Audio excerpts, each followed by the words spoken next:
नमस्कार. या चॅनलच्या पुढच्या व्हिडिओमध्ये आपण पैठण आणि श्री क्षेत्र आपेगाव या तीर्थक्षेत्रांची माहिती घेणार आहोत. औरंगाबाद किंवा छत्रपती संभाजीनगर जिल्ह्यातील ही तीर्थक्षेत्र असून अनुक्रमे संत एकनाथ आणि संत ज्ञानेश्वर जे लोकोत्तर संत होऊन गेले 12व्या आणि 17व्या शतकात, त्यांची ही तीर्थक्षेत्र अतिशय पवित्र आहेत.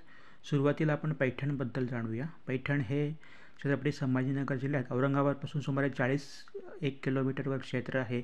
संत एकनाथांची ते समाधी असून संत एकनाथ हे 15व्या शतकातले अतिशय लोकोत्तर असे संत होते. त्यांनी भागवत धर्माचा प्रचार केला आणि पैठण येथे त्यांचा जीवनक्रम गेला. वडिलांचे निधन झाल्यामुळे त्यांना चक्रपाणी नावाच्या आजोबांनी सांभाळलं. त्यांनी भागवत धर्माचा प्रचार केला आणि लोककवितांच्या माध्यमातून गवळणी आणि भारुड याच्या माध्यमातून जनजागृती केली आणि अनिष्ट प्रथांवर प्रहार केले. पैठणचा इतिहास म्हणजे ते इसवी सन पूर्व 4 कालापासून आहे. त्याच्यामध्ये बौद्ध आठवणी पण त्याच्या आहेत आणि अशोक शिलालेख पण आहे आणि ती शालिवाहन नगरी आहे. तर भारुडाचा उदाहरण म्हणजे विंचू चावला हे भारुड संत एकनाथांचं आहे. त्याच्यामध्ये आपले 5 शत्रू विंचू या रूपानं कसे आपल्याला नष्ट करतात आणि सत्वगुण बाळगून आपण त्यावर कशी मात करू शकतो हे त्यांनी सांगितलेलं आहे. तर असे पैठण अतिशय बघण्यासारखं आहे. गोदावरीच्या तीरी, गोदावरी नदी त्र्यंबकेश्वरला उगम पावते, नंतर मराठवाड्यातून पैठण येते. अतिशय भव्य असं गोदावरीचं पात्र, रम्य वातावरण. याशिवाय पैठण अशासाठी प्रसिद्ध आहे की ज्ञानेश्वरांचं आपेगाव इथून जवळच होतं. तर पैठणला नागघाट नावाचा जो भाग आहे तिथे रेड्यामुखी वेद ज्ञानेश्वरांनी बनवले होते पंडितांचं गर्वहरण करण्यासाठी.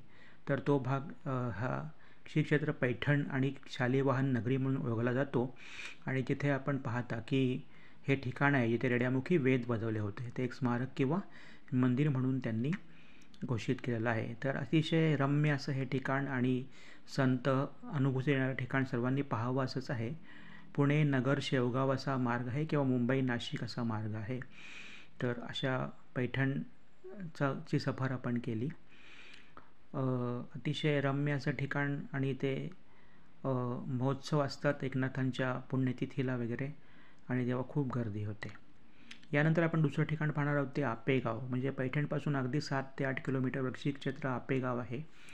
आपेगाव हे संत ज्ञानेश्वरांचं जन्मगाव आहे. इथे ते जन्मले आणि त्यांचा जीवनक्रम नंतर पुणे जिल्ह्यातील आळंदी येथे गेला. संत ज्ञानेश्वर आपल्याला माहीत आहे की ज्ञानेश्वर हे लोकोत्तर संत होते आणि कवी होते. त्यांनी अवघ्या 16व्या वर्षात ज्ञानेश्वरी म्हणजे गीतेवर स्फुट टीका लिहिली आणि त्यांचे अमृतानुभव आणि ज्ञानेश्वरी हे ग्रंथ खूप प्रसिद्ध आहेत. समाजाकडून अतिशय हाल त्यांना सोसावे लागले, पण त्यांनी त्याची कदर न करता सगळीकडे भागवत धर्माचा प्रचार केला. ज्ञानेश्वर भावंड म्हणजे संत साहित्याचा स्रोत आहेत आणि ते सर्वांना वंदनीय आहेत. ज्ञानेश्वरांनी ॲक्च्युली म्हणजे वारीची पण प्रथा चालू केली. तेव्हापासून वारीला पंढरपूरला जाऊन आणि परत चालत यायची प्रथा आहे. ज्ञानेश्वरीतील एक ओवी आपण पाहूया. आता अभिनव वाग्विलासिनी ते चातुर्य कला कामिनी शारदा विश्वमोहिनी नमिले मिया.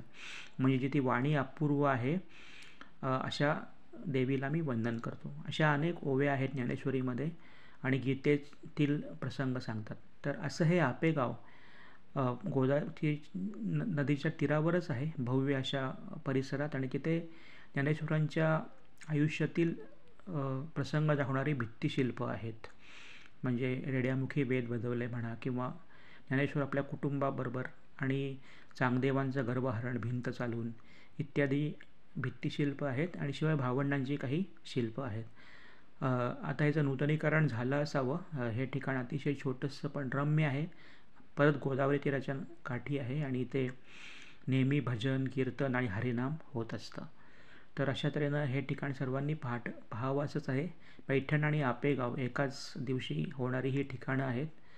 तर हा व्हिडिओ आपण पाहिला त्याबद्दल धन्यवाद. अशाच व्हिडिओसाठी तुम्ही हे चॅनल नक्की सबस्क्राईब करा आणि शेअर, लाईक आणि कॉमेंट करा. जय जय राम कृष्ण हरी, जय जय राम कृष्ण हरी, जय जय राम कृष्ण हरी, जय जय राम कृष्ण हरी. पुंडलिक वरदा हरी विठ्ठल, श्री ज्ञानदेव तुकाराम, पंढरीनाथ महाराज की जय. जय जय राम कृष्ण हरी, जय जय राम कृष्ण हरी, जय जय राम कृष्ण हरी. जय श्रीराम.